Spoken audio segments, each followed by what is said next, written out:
My friend Ed was driving way too fast. At the time, we didn't realize he may have had too much to drink. Ed lost control of the wheel of that car, and he crashed into a mound of sand, sending that car hurtling into the air before tumbling back to earth. One of the first times that I came to, that's when one of my doctors said this. He said, Scott, in case you don't recall, you're in a bad car accident. You've broken your neck and have a very serious spinal cord injury that has left you paralyzed from your chest down. Diagnosed quadriplegic. It wasn't long thereafter I was being told I'd be confined to this chair for the rest of my life.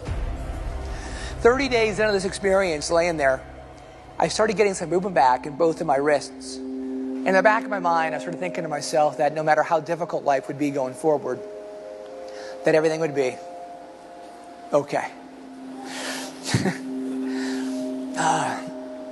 When I first started pushing a wheelchair, that's when one of my doctors, though, pulled me over. And he goes, Scott, look, we know you're getting some movement back in your arms. Not uncommon, but I think now more than ever, you need to understand the seriousness of your spinal cord injury and come to realize that the movement that you're getting back in your arms is as good as it's going to get. I don't know if that is exactly what he said, but what I heard was, you might as well go ahead right now and give up hope.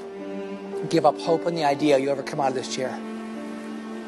But the problem was, I bought into his words. My vision darkened. And to make matters a little more difficult for my parents, they were 2,000 miles away, and I literally stopped taking their phone calls. 4 days later, Dad got me on the phone, and he demanded to know what was wrong. So I made an executive decision to tell him. And all he said was this: I was out there 2 weeks ago for your birthday. Your attitude was off the charts. Remember how I reached down, put my arms under your arms, and hoisted you into the upright position? Do you recall what that felt like? Of course I do. Will you do me a favor? Will you go back and recapture that mindset and re-own it again?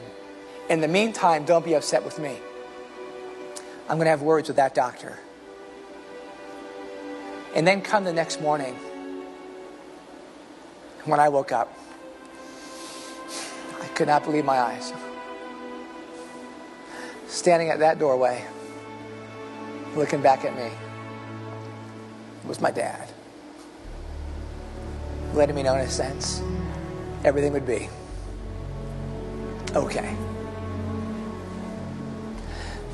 And if I learned anything from Dad, that no matter how difficult life is for you, in that moment, you can always change your way of thinking. And that's when I made the profound decision that I was willing to fail, but I was unwilling to quit, while knowing that nothing worth achieving ever comes too easy.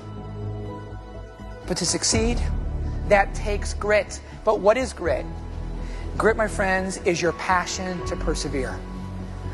Grit is what keeps you off the sidelines and back in the game of life. Well, there's something I learned in my life so many years ago, and I know it to be the truth. Don't ever let someone else's beliefs paralyze you from achieving those things you believe in your mind that you just might be able to achieve.